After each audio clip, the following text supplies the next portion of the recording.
If you haven't heard about Anchor and its easiest way to make a podcast, let me explain.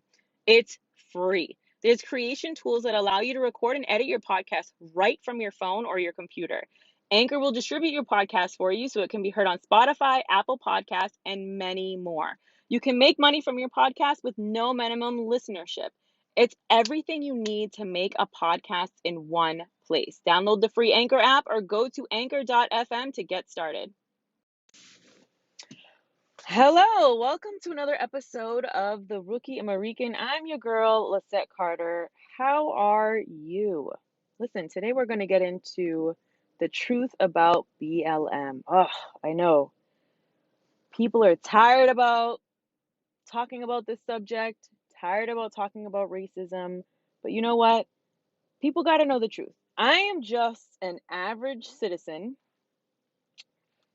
with an average, I'm assuming, education level, with an average laptop, to be honest. And I really wanted to dig into the truth about BLM. And here's why. The reason why is because I don't believe I was trained, and if you listen to any of my other podcasts from the inception of the podcasts, I don't think the way the majority thinks. I believe that throughout my entire life, I was trained to ask a lot of questions, and people thought to be that they thought that to be pretty combative. And so when I came out of college, I was also trained not to ignore the media and to question everything and to dig and dig and dig because the media has ties with the government, blah, blah, blah. So when BLM came out, they came out and they started back in 2012, 2013 around Trayvon Martin's murder.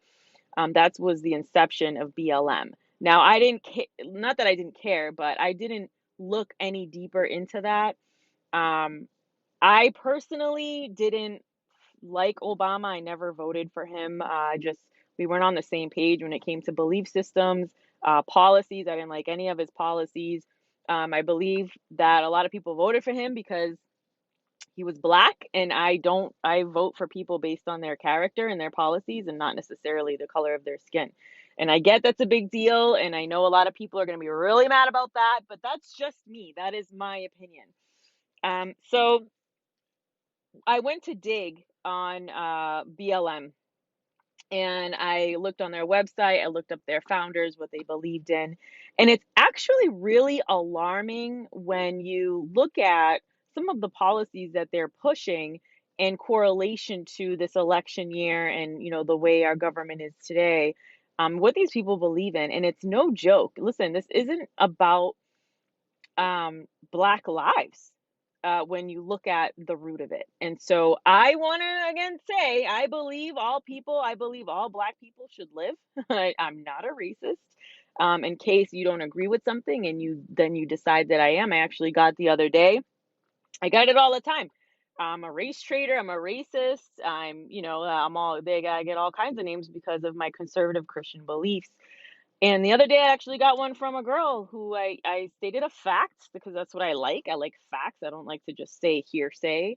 I'm not a headline reader. I don't, I don't share things. I don't share headlines. I look into the things before I share them. This girl had the audacity to say that, well, I told her that we were in conversation and I said to her, all around the world, slavery was practiced all around the world. It wasn't just in the United States. This was a white girl. And she said, I can't believe you just said that. You're totally a racist and you're in support of slavery. Now, that logic made no sense to me. And I did not further the conversation because it doesn't make sense to argue with somebody that that is just not on the same page when it comes to um, basic intelligence. So I'm going to break down the just basically what I've seen from BLM, some of the digging I've done. You can go ahead and do your own digging on BLM. It's not all what it seems to be, obviously it seems like a noble cause, when you're supporting, the death, the racial injustice within the American government system of, arresting African Americans. And I understand that. And I'm not just like all the way one-sided on this. I understand both points of view. That's what good people do, is that they take both points of view and they formulate their own opinion. However, I am going to go over some of the facts as to what BLM really believes in, and not so much the BLM, the movement, but more so the corporation. So you go on BLM's website, and they talk about the inception of Trayvon Martin's murder, and the first thing that I see is that it's incorporated. Okay, so it doesn't say like 501c on there, and they have a mission statement that says mission to eradicate white supremacy, to intervene in violence inflicted on Black communities by the state and vigilantes by combating and countering acts of violence, creating space for Black imagination and innovation, and centering Black joy. We are winning immediate improvement in our lives. Okay, so they're combating and countering acts of violence. Not exactly what MLK, I what according to his statements, he was a peaceful dude. This was a godly dude. So I don't know if he would combat and counter acts of violence. So they also have in there affirm lives of Black, queer, trans, disabled, undocumented people with records, women, and all Black lives. Okay, let's stop there. All right. Now, let's go back to Trayvon Martin, because it says the mission is to eradicate white supremacy. Now, Black Lives Matter began by being enraged by the death of Trayvon Martin. Now, when you look up Trayvon Martin's killer, George Zimmerman is a Hispanic. Okay, that's a red flag. That should be a red flag for anybody. Now, he is fair. Like he is a lighter Hispanic. I mean, Hispanics comes in all kinds of colors, right? They're the whitest people I've ever seen. They're also the blackest people I've ever seen. So when you look up is George Zimmerman, the dude is Hispanic. Okay. Now, when I did some digging on some of the articles in the Washington Post, which I rarely ever quote, said if George Zimmerman did something good, for example, finishing first in his high school graduating class when he was younger, they wouldn't refer to him as a white Hispanic. He's only a white Hispanic because they need the word white to further the storyline, which is white, probably racist vigilantes, shoots an unarmed Black kid. Uh-huh. Kind of goes for like Obama and Kaepernick. Those guys are half white. They don't say that they don't say that they're half white all the time. They identify as Black. Okay. So that to me logically says that there's no benefit in being white, because it's just, especially with this Hispanic, the Hispanic, he was a Hispanic. He if this was the case, he had graduated first in his class. They don't say white Hispanic. They just say Hispanic. So it's kind of one-sided, where it's beneficial if you're a minority, not so much if you include the word white in the title. Okay. Or it's almost only relevant in the media, like when you look at headlines, when they say, like if you look at George Zimmerman and a lot of the other reports on him shooting Trayvon Martin, they say George Zimmerman is an American. They don't even mention that he's Hispanic. They just assume, well, because you said American, was Trayvon Martin not an American either? I don't get it. Was he illegal? I don't understand. So those are questions that I personally have. Why would they say, aren't they both American? Why? Because when you think of American, the first thing that we're programmed to think of is white. So there's a reason from that. That's years and years of programming. And so that was a red flag, because it doesn't seem like BLM did their homework when it comes to they says mission is to eradicate white supremacy. George Zimmerman was not a white supremacist. He was a Hispanic. Okay. Number two, it says incorporated on BLM. So BLM is not recognized by the IRS as a charity.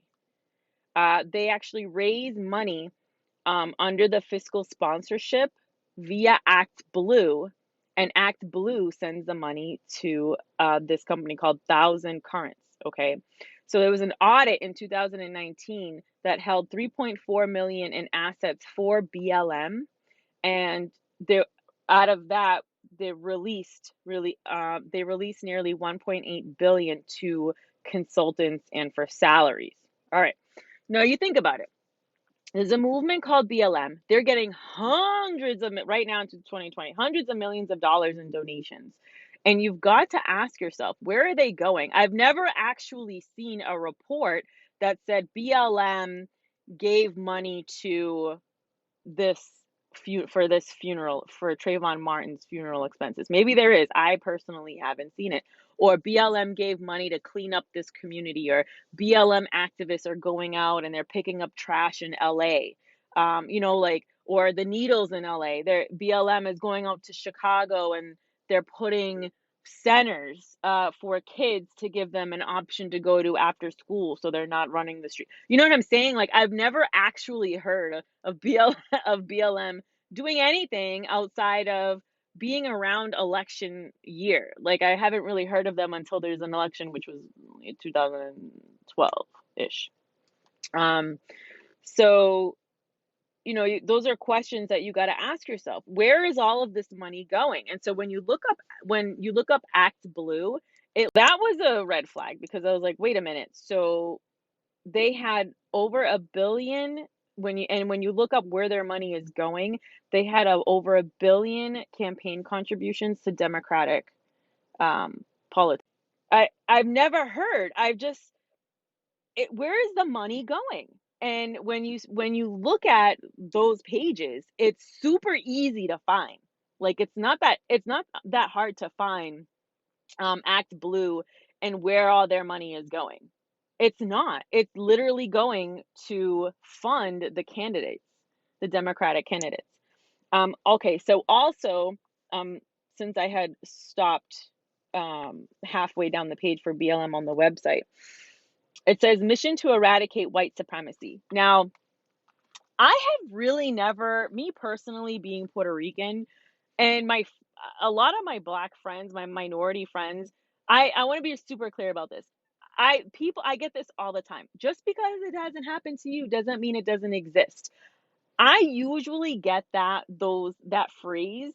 I usually receive that from white people, which is really weird, because no minority, blacks or like, they don't really tell me that statement. We've all been through some kind of discrimination or race. Like, we've all been through some form of it at some point in our lives. Some idiot says something ignorant, or they call you a spick, or they tell you you can't sit here because you're Hispanic, or they assume, you know what I mean? Like, there's always somebody that has done something to a minority.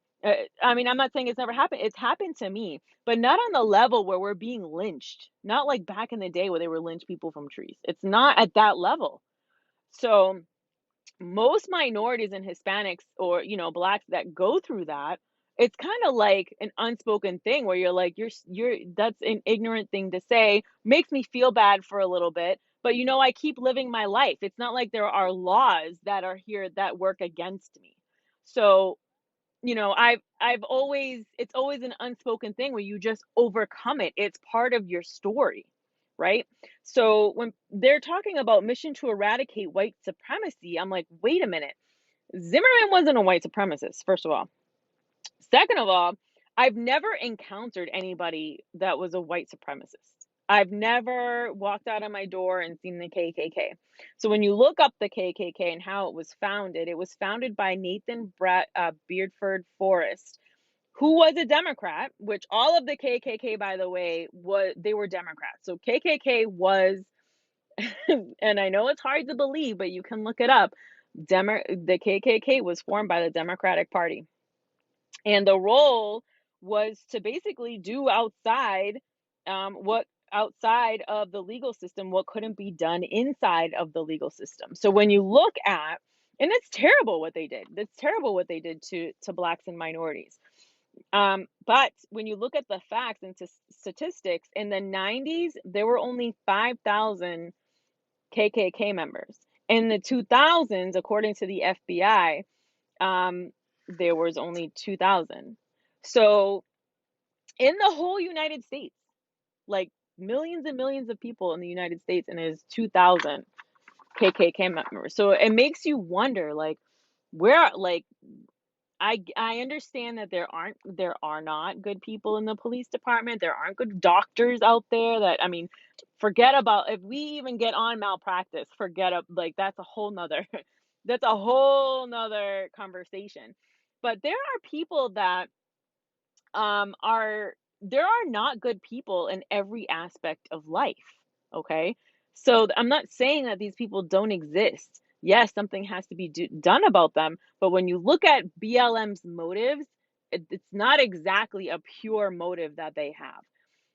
So what they believe, let's cover, and this is actually on their link, some of the things that they believe, okay? We acknowledge, respect, and celebrate differences and commonalities. We work vigorously for freedom and justice for Black people and, by extension, all people. We intentionally build and nurture a beloved community that is bonded together through a beautiful struggle that is restorative, not depleting. Oh, that sounds pretty good. Okay.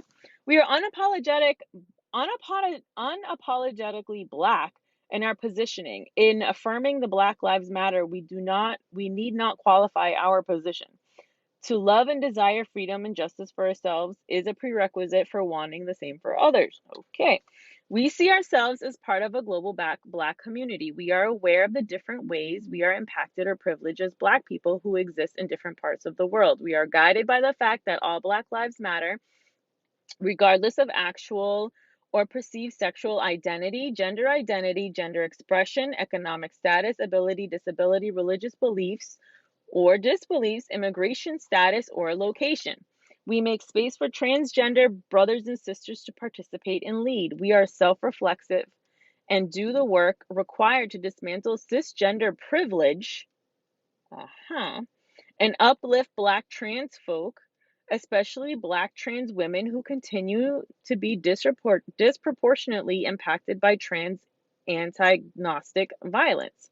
Where is this going, guys? We build a space that affirms Black women and is free from sexism, misogyny, and environments in which men are centered.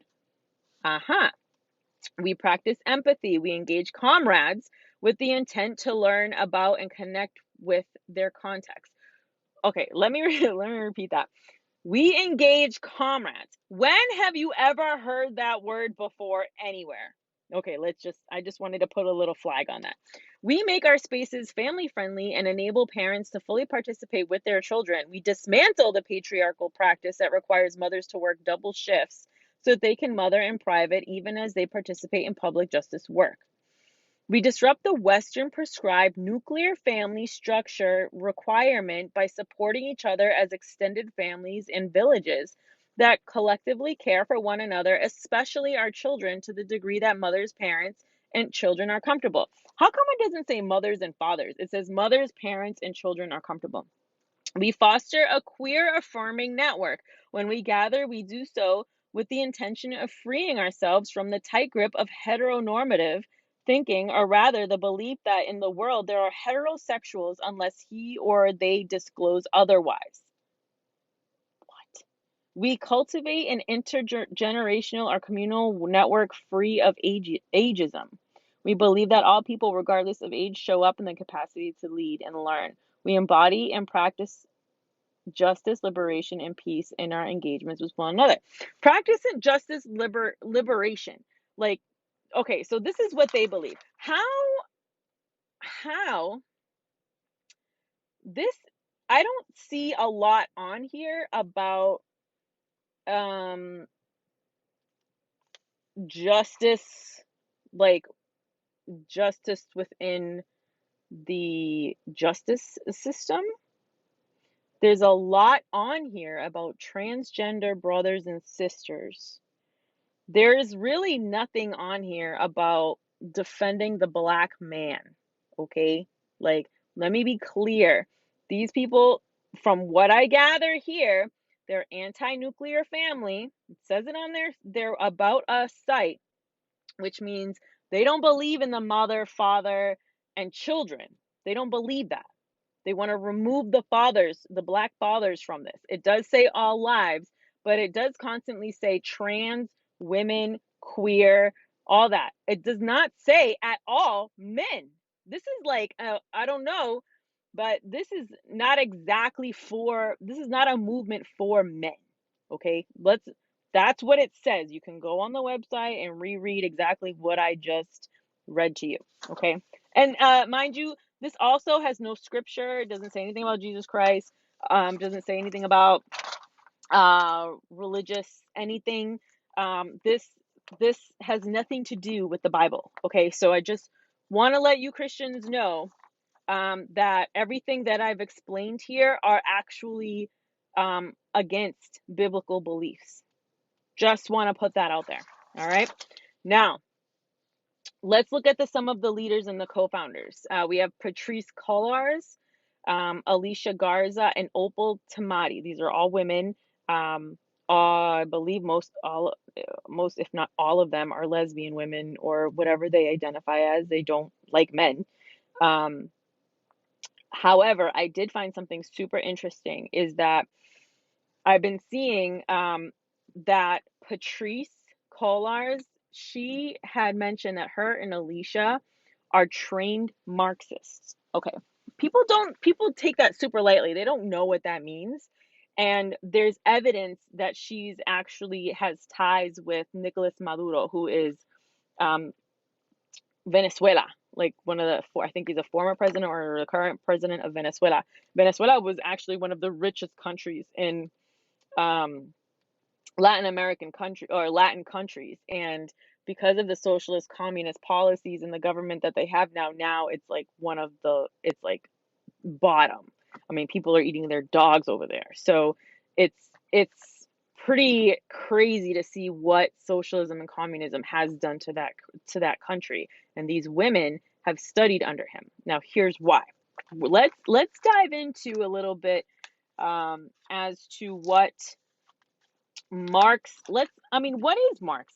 Marxism comes from a gentleman by the name of Karl Marx, who is one of the founders of, if you haven't heard the Communist Manifesto, you'll write that, which I believe that they're teaching in schools right now. And also, he is the um, one of the authors of communism. And so he believed in a stateless state. Now, this guy is literally the foundation as to why all of these countries like Russia, China, Cuba, they went from being vibrant countries to basically being the poorest countries in the like because of communism. Like millions and millions of people have died because of this thought process. So Karl Marx wanted a stateless state. So basically, he wanted a utopia where everyone had the same health care, the same education. He wanted a centralized bank. And basically, he really believed that all of this would create basically like a perfect living situation for everybody. And he also believed that religion was the opium of the people. He didn't like Christianity. He didn't like Jews. And this guy has what's called the Communist Manifesto, which I talked about before, which talks about basically the elimination of capitalism. And so it's interesting to see how that has infiltrated into the United States right now. Now, let's talk about this. Um, when Patrice and Alicia, who are the founders of BLM, say that they're trained Marxists, you've gotta ask yourself what does that even mean? Like why would they even state that they're trained Marxists if you're a founder of BLM? Okay, and so the newer Marxists, or the old Marxists, what they really believed was that they wanted to get rid of capitalism. Their enemy was capitalism. But for the new Marxists, the enemy was the Western civilization. So to the old Marxists, the path of power was violent revolution. You see that in China, in Russia, Cuba, everywhere. And for the new Marxists, it was the toppling of Christianity and Judeo-Christian values. Now, that's evident in what we believe, in what the BLM believes under their "What We Believe" tab. To the old Marxists, the workers of the world were oppressed by the ruling class. For the new Marxists, everyone in society was oppressed by the existing religious, political, education, and political systems. The agenda of the new Marxists, i.e., BLM, um, at was organize the intellectuals and use them to make the Western civilization stink. Well, which the new Marxists at the time of they had originally began from what was called the Frankfurt School, where they taught people this is what Marxism is, and then they sent the people to the United States. They were the heads of the universities, they were doctors, they were in politics, they were in education, they were in schools. These guys were everywhere. They're in seminaries, and they basically taught socialism. They snuck it into the United States as opposed to being a violent revolution, which is what the old Marxists believed, because it didn't work anymore. They needed to find something else that was going to work for the United States. And so here's something that's actually really interesting with Marxism or new Marxism is that this is a list of the tactics. And I talked about this on the original intent of socialism on my on a couple podcasts ago. But these are the tactics, and these are pretty interesting. The creation of racial offenses, continual change to create confusion, the teaching of sexual deviance to children, the undermining of institutional authority, the promotion of mass immigration to destroy national identity, the promotion of excess drinking, the emptying of churches by the promotion of secular humanism, an unreliable legal system with bias against victims of crime. I'm going to repeat that again. An unreliable legal system with bias against victims of crime. The expansion of the public welfare programs. How do you expand a public welfare program? You cannot be on welfare if there's a man in the house. You can't. The cultivation of left-wing media. Well, hello. I mean, that's all there is right now, left-wing media. The undermining of the family as the basic unit of society. That is literally what the BLM, this is from Socialism Under the Microscope. This is my favorite book on socialism. And this is literally what these guys believe. And so when you look at the two, they're the same. That's what's happened. So BLM has found a source with George Floyd and, with Trayvon Martin and everything, and they've had an uprising. And the way to get the policies changed in the United States is to what? Wreak havoc, combat the violence, quote unquote violence, because honestly, when these officers are interacting with these people, mind you, my thing is very simple.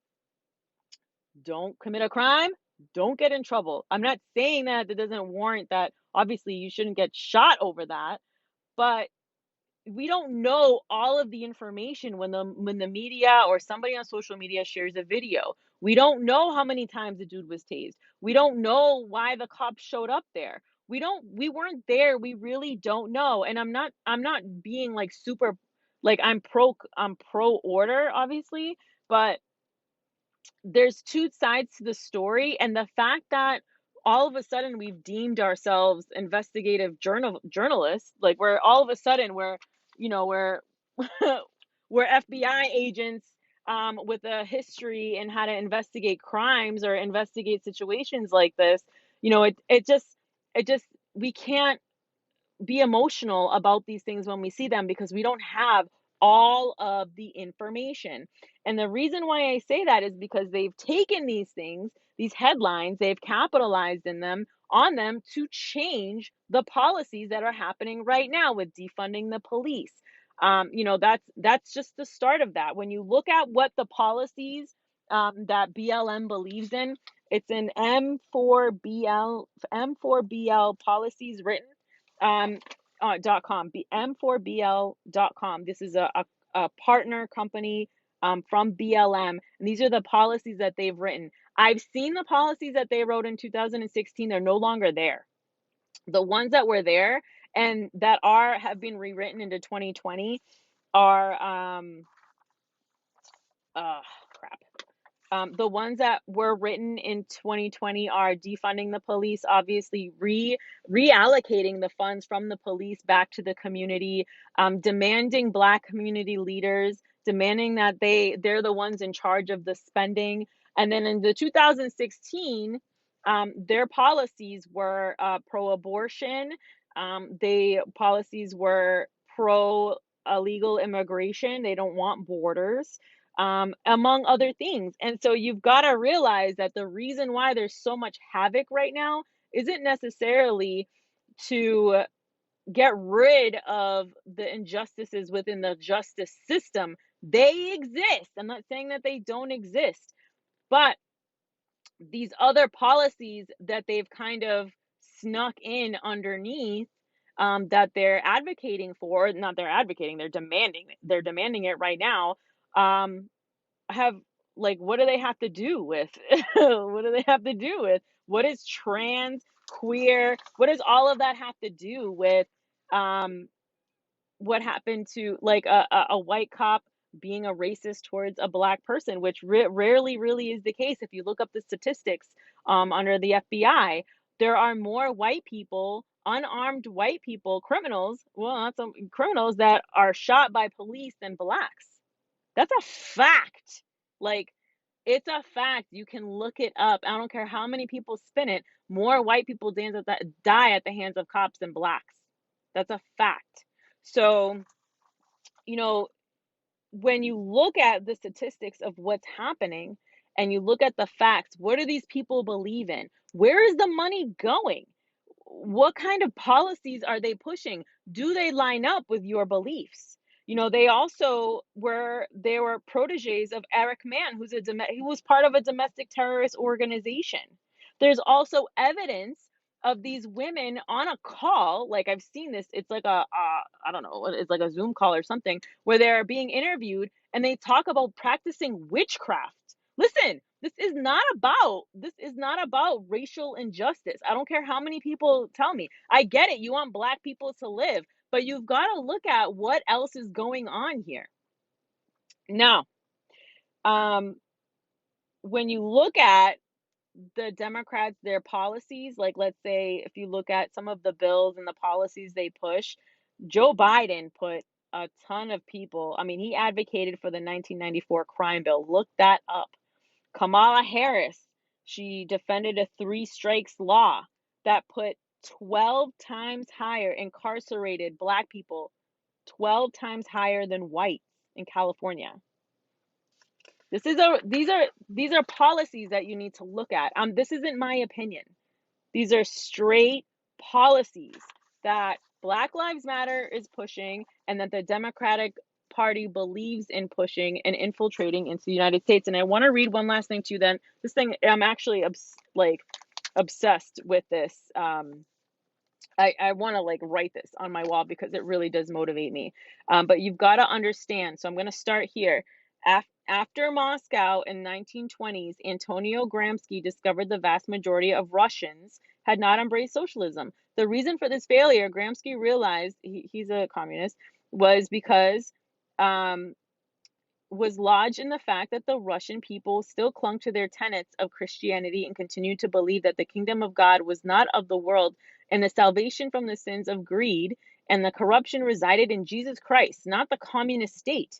Based on his awareness, Gramsci and his fellow neo-Marxists called for the erosion of the Christian faith by means of a quiet revolution. Such a revolution, they knew, would require the alliance of socialists with other leftists, including radical feminists, civil rights activists, extreme environmentalists, and community organizers. Obama was a community organizer. Okay, Obama and BLM, those guys all self-proclaim themselves as community organizers. What is that? That's what you gotta ask yourself. What is that? Let's look it up. By working with these groups, the neo-Marxists could forge a united secular humanist front that could serve as a battering ram to shatter the Judeo-Christian culture. The alliance has been formed, the Christian values have been undermined, the erosion has been advanced by so-called Christian socialists. Listen, this isn't a joke. Like, this this is crazy. This is exactly what is happening. If you see on the BLM website, none of these things line up with scripture. If you're a Christian, there's no reason for you to be supporting Black Lives Matter, the corporation. Obviously, all Black people should live. But more right now, if you look at the numbers, right now, more Black people have died at the hands of Black Lives Matter. I understand Antifa is involved. I understand Antifa just kind of infiltrated Black Lives Matter. Maybe they're in cohorts with each other. We have no idea. But I get that. But more Black people have died because of this movement in 2020 than more Black people have died at the hands of cops. That's a fact. So if you're a Christian, or I mean, if you're just, maybe you're just learning about this stuff, you've got to look up what these people believe in and what their agenda is. Their agenda is to push socialist policies into America. It is evil. If you even look them up, you can find the information. Don't go to Google, go to DuckDuckGo, um, or go to an independent search engine or private search engine when you can find all of this information. It is there. It is extremely dangerous. And you've got to protect, especially your kids, because kids are learning about this in school. Teachers are teaching it. There's a reason why they're teaching this stuff. They're teaching, these are pro BLM in public school systems. They're teaching the kids to be anti-America. They hate America. They hate America. And I understand. Again, I have to say, I understand racism exists. It's not right. It's not okay. But I don't walk out of my door and see a whole bunch of Black people lynched on my street. I don't see that.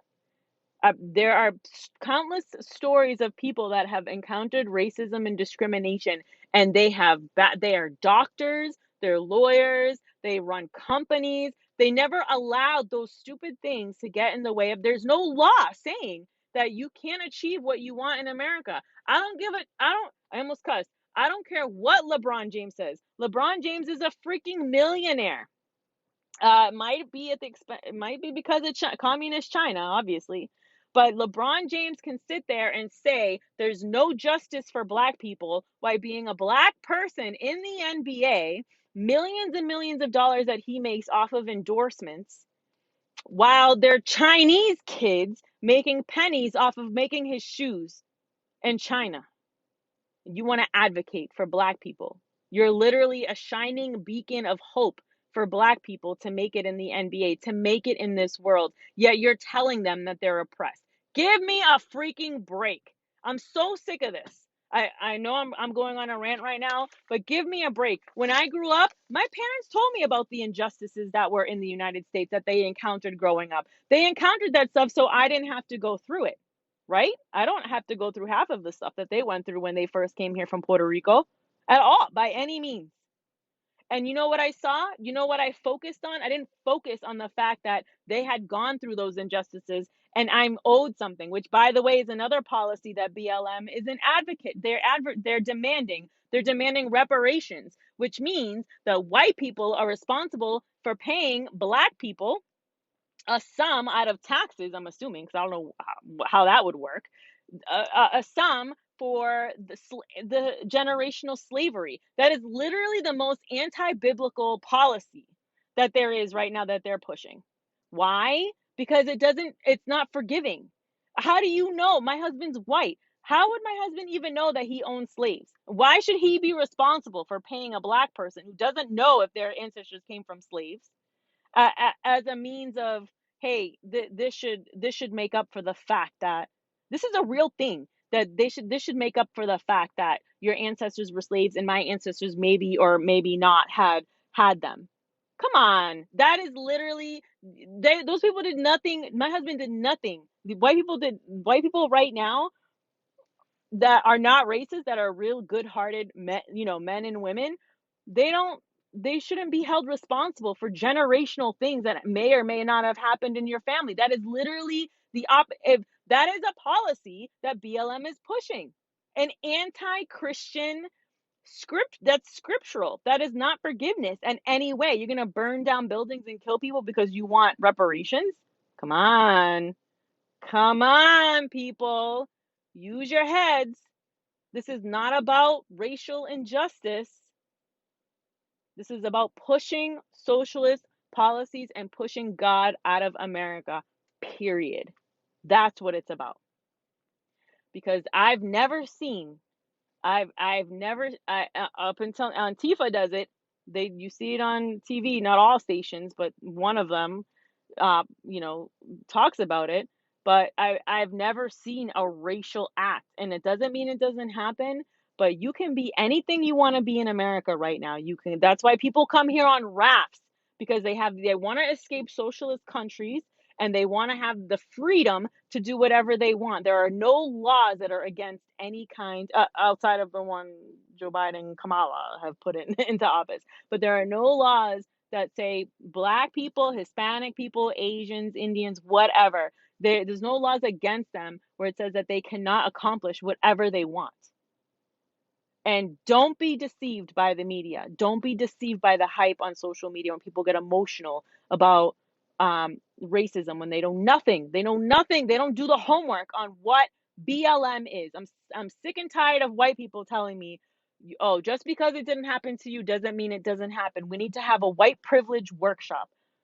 Yo, I'm so done. I am so done with white people telling me that I should feel oppressed just because it doesn't happen to me. It's happened to me.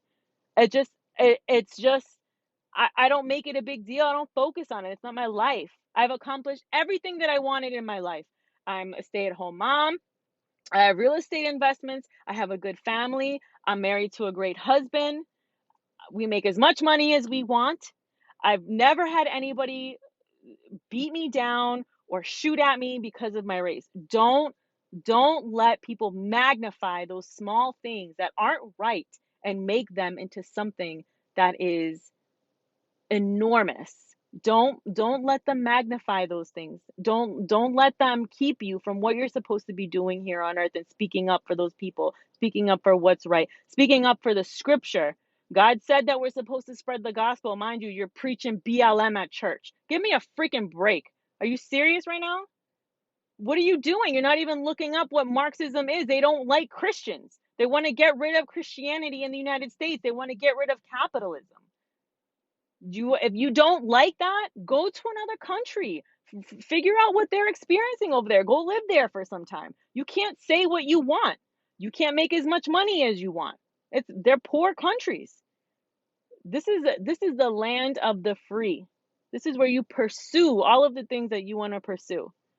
But people are too busy not looking up the information and wrapped up in the hype. Don't get wrapped up in the hype. Go to your Bible, study your Bible, and figure out what lines up with the Bible. I'm done with my rant. I'm done. I really needed to get that out. Thank you for listening. I feel like my poor husband gets it all the time, and he's like, "Bro, you need to go talk to someone about that." But for real, thank you guys for listening to the Rookie American podcast. I don't know if I'll edit any of this, but I probably will. But share it, man. Share it with as many people as you can. Right now, I'm writing a book on the foundation and the history on the U.S. government, the purpose of it, the history about politics, just basic politics, how to vote. A lot of people don't know how to do that. I receive messages all the time on how can I register to vote. Make sure these people have when you look at them, don't be headline readers. Look at their policies, what they believe in. Do they line up with yours? The book will be called The Rookie American. Rookie American. It should be coming out sometime in October. It'll be out on ebook first, and share it. Share it. I am looking for donations for publishing right now, like a hard copy. But if not, it'll be available on ebook and audiobook. So I appreciate you for listening to my rant. Share it with as many people as you can, and God bless. See you on the next one.